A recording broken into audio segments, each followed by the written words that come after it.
Assalamualaikum warahmatullahi wabarakatuh. Di materi kali ini kita sudah sampai pada bab 8 ya, yang membahas tentang trigger, prosedur, dan function. Jadi ketiga hal ini merupakan cara untuk memanggil ya, untuk mengeksekusi sesuatu yang di dalamnya bisa kita pasang beberapa program, beberapa instruksi ya, di trigger, prosedur, maupun function. Jadi hampir sama dengan bahasa pemrograman sebenarnya. Di MySQL juga mendukung untuk adanya sebuah tempat untuk kita bisa menyimpan beberapa program ya. Yang pertama kita bahas adalah trigger. Trigger adalah program sebenarnya, atau beberapa baris program gitu ya, yang dihubungkan dengan suatu table atau view yang secara otomatis melakukan suatu aksi ketika suatu baris di dalam table atau view itu kita pasang sintaks MySQL gitu ya, ada insert, update, atau delete ya, lebih ke DML. Jadi sekali lagi trigger ini diciptakan, isinya itu beberapa instruksi, beberapa perintah gitu ya, yang dia dihubungkan dengan table untuk ada aksi yang dieksekusi di situ. Sintaknya seperti ini: create, kemudian nama triggernya dan seterusnya. Ini keterangannya mulai dari user kalau ingin lengkap ya, cuman kalau langsung di user tertentu biasanya ini diabaikan. Kemudian nama triggernya apa, ini ditambahkan, ini opsional ya, ada before, after, ini bisa ditambahkan apakah sebelum suatu operasi atau setelah suatu operasi. Kemudian event, kejadian, kemudian kejadian ini bisa berisi sintak-sintak DML ya, jadi triggernya itu mau diisi insert atau update atau delete dan seterusnya. Trigger event itu tidak merepresentasikan statement SQL yang diaktifkan trigger sebagai suatu operasi table. Contohnya, trigger before untuk insert akan diaktifkan tidak hanya oleh statement insert, tapi juga statement load data. Ini keterangan tambahan ketika kita mengeksekusi sebuah event gitu ya. Table name, nama table, kemudian statement itu apa? Statement yang dijalankan ketika trigger itu aktif, artinya dipanggil. Ini contohnya pembuatannya. Create trigger trg-brg, ini nama trigger bebas ya. Dia dieksekusi after insert on t barang. Nama tabelnya t barang. For each row, insert into log brg values, tambah barang, kemudian waktunya adalah sekarang. Ini artinya trigger untuk mencatat sebuah insert pada barang ke table log barang. Jadi ceritanya after ya, setelah ada penambahan insert ke t barang, trigger ini juga mengeksekusi insert juga ke log barang, yang mana values-nya hanya tambah barang sama no.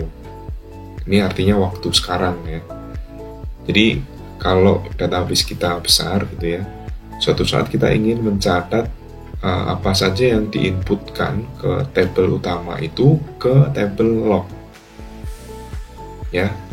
Salah satunya cara adalah menggunakan trigger ini. Jadi kita nggak akan mungkin kan menginput ke t barang dan input lagi secara manual ke table log gitu ya, nggak mungkin seperti itu. Sehingga kita memerlukan trigger untuk bisa sekaligus mencatat after ya, setelah pencatatan ke table utama yaitu t barang itu dia berhasil begitu. Kemudian yang selanjutnya adalah ada store prosedur. Ini juga mirip ya, isinya adalah rangkaian program yang disimpan dalam database dan dapat dipanggil oleh program lain atau melalui SQL prompt. Jadi sama isinya rangkaian program, beberapa program yang dia itu bisa dipanggil untuk mengeksekusi sesuatu di MySQL. Manfaatnya cepat, ada pre-compilation sehingga mengurangi traffic, jadi kita nggak perlu lagi menulis ulang semua sintaks untuk mengeksekusi sesuatu di MySQL, tapi kita cukup menyimpannya ke dalam sebuah store prosedur, sehingga store prosedur ini bisa kita pakai sewaktu-waktu ya dengan sintaks yang sama tanpa kita harus mengulang-ulang. Adanya pemisahan antara database dan access logic dengan application logic sehingga program aplikasi bisa lebih ringkas dipisah. Jadi yang penting-penting jadikan dipisah, kemudian yang sifatnya berulang itu bisa dimasukkan ke prosedur ini berupa objek dalam database sehingga menghilangkan ketergantungan terhadap bahasa pemrograman yang digunakan. Terkadang store prosedur ini tidak, atau biasanya tidak sering ya digunakan di database karena user atau programmer sering menggunakannya di bahasa pemrograman nanti gitu. Tapi ada sebenarnya cara yang lebih cepat, yaitu langsung dipasang di database-nya itu gitu. Jadi nggak usah di bahasa pemrogramannya gitu.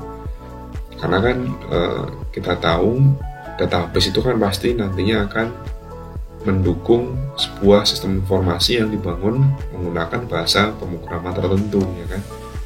Nah ini ada cara lagi untuk kita memasangnya itu langsung di database gitu. Kemudian sifatnya portable, jika bisa berjalan di database tersebut maka dipastikan jika database bisa terinstall dimanapun maka store prosedur pasti bisa akan dijalankan. Jadi kalau kita mengekspor database itu kemudian mengimpornya ke tempat lain, ke mesin lain, ke server lain, maka store prosedur ini harusnya ya kalau ekspornya itu full, dia ikut ke bawah gitu. Sehingga kalau beda mesin ya ini tinggal pakai lagi gitu dengan prosedur yang sama. Ini bentuk umumnya, jadi create prosedur. Ini prosedur name-nya. Kemudian ada beberapa parameter di sini kalau diperlukan, dan ini bodinya, runtime-nya apa yang mau dieksekusi di situ. Ini routine, SP, store prosedur name, kemudian parameternya bisa in, itu sifatnya masukan, jadi kalau menerima masukan berarti pakai in. Out ini berarti hanya sebagai keluaran, jadi menghasilkan suatu nilai gitu ya. In out itu ada masukan, ada juga nanti keluaran. Dan routine body ini untuk statementnya, apa yang mau dieksekusi di situ. Ini contohnya. Contoh store prosedur untuk menghapus data berdasarkan inputan kode produk untuk 3 tabel. Bayangkan kalau 3 tabel ini kita eksekusi satu-satu pasti akan lama, sehingga kita masukkan ke yang namanya store prosedur. Menghapus data berdasarkan input kode produk.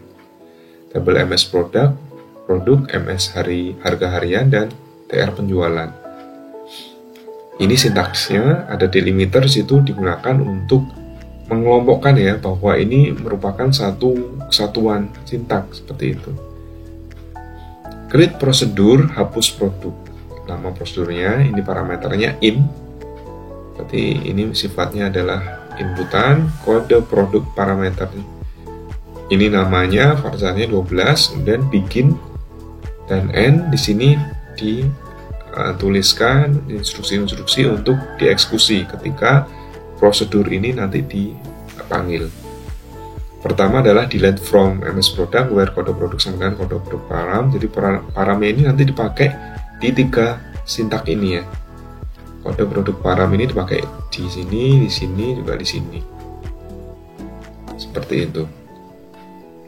Jadi ketika nanti ini dieksekusi, nah ini dipanggil store prosedurnya seperti ini ya. Call cara memanggilnya, hapus produk itu nama prosedur yang telah di-create. Kemudian ini paramnya tadi, kode produk param di sini. Jadi nantinya prosedur ini akan mengeksekusi, menghapus kode produk ini, prod 2 ini ke tabel MS produk, MS harga harian, dan TR penjualan. Jadi kode-kode produk yang mengandung ini, kode produk ini di 3 tabel ini akan dihapus. Nah, ini keterangan delimiter tadi untuk mengelompokkan ya. Jadi selama sintaksnya itu di dalam kode ini, karena kita tadi mendeklarasikan delimiternya pakai ini, maka yang ada di dalamnya ini merupakan satu kesatuan, walaupun di situ ada titik koma ya kan. Kita tahu ya, tanda titik koma atau semikolon itu untuk mengakhiri sebuah blok perintah ya kan. Tapi di sini enggak, karena ada lagi yang namanya delimiter, sehingga ini masih satu kesatuan blok. Dan ketika delimiter ini dieksekusi, diakhiri, maka blok-blok program ini juga akan berakhir seperti itu. Dan sekarang adalah function. Ini juga masih kumpulan sifatnya runtime, rutin ya, yang disimpan dalam database MySQL. Mirip ya antara store prosedur dengan function ini. Kalau function ini lebih ke bentuknya sih, bentuk sama mungkin di dalamnya ada beberapa parameter juga sama, bentuknya yang beda. Ini sintaksnya, blok sintaksnya. Jadi create function, ini functionnya apa, jadi mirip dengan store prosedur. Parameternya apa, ini juga sama, in out. Terus ada beberapa karakteristik bisa ditambahkan, baru body. Nah, ini yang membedakan. Ada return ya kalau function itu. Jadi fungsi untuk mengeksekusi sesuatu, menjalankan sesuatu, kemudian mengembalikan nilai return-nya, nilai hasilnya. Spesifikan hanya untuk function. Klausa ini digunakan untuk mengembalikan tipe fungsi, dan routine body harus diisi suatu statement dengan return. Jadi return itu artinya menghasilkan sesuatu, mengembalikan nilai. Comment untuk mendeskripsikan store prosedur ya di situ, atau function itu sendiri ya. Ya, ini contohnya. Tetap pakai delimiter. Kali ini delimiter yang dipakai adalah simbol ini $, n-nya juga sama. Create function, nama functionnya ini. Kemudian ini parameternya p kelas, nanti yang dipakai sebagai nilai yang dikirim ya. Return int integer deterministic, ini tipikal dari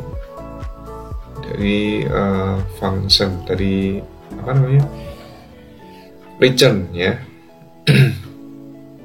Bikin, dimulai ya. Declare JML int, dideklar dulu, deklarasi dulu ya.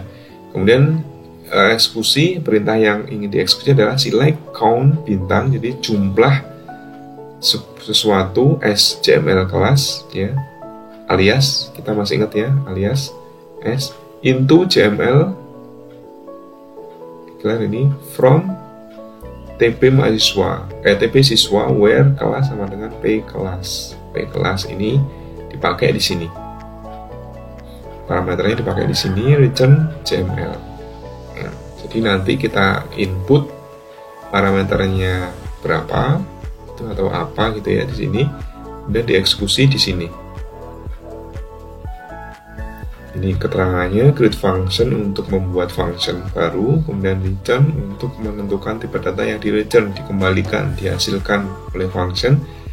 Deterministic atau not deterministic adalah untuk menentukan yang bisa menggunakan function ini adalah user pembuatnya saja kalau deterministic, atau sifatnya global kalau dia non deterministic. Begin end itu body, jadi di antara begin dan end ini adalah body dari function, inilah yang akan dieksekusi. Dan ini adalah untuk memanggil function yang telah dibuat, sama seperti store prosedur ya, bisa dipanggil menggunakan sebuah parameter di situ, select ya, tampil siswa kelas parameternya adalah 2. Jadi parameternya P kelasnya itu 2 dipasang di sini, nanti tinggal dicari ya count jumlahnya itu berapa di di TB siswa ya yang kelasnya itu kelas 2 ya. Kelasnya sama dengan 2 seperti itu. Maka akan ditampilkan jumlah record siswa pada kelas 2 karena select situ ya. Jumlah count ya. Itu saya kira 3 hal: trigger, store prosedur, dan function. Ini merupakan sebuah kelompok ya, sebuah kumpulan instruksi atau perintah yang digunakan yang bisa di save atau bisa dipakai berulang-ulang karena store prosedur atau function atau trigger ini sudah disimpan terlebih dahulu di database gitu. Sehingga ini memudahkan untuk dilakukan, untuk dieksekusi berulang kali gitu, daripada mengetik full program, full sintaksnya, full instruksinya.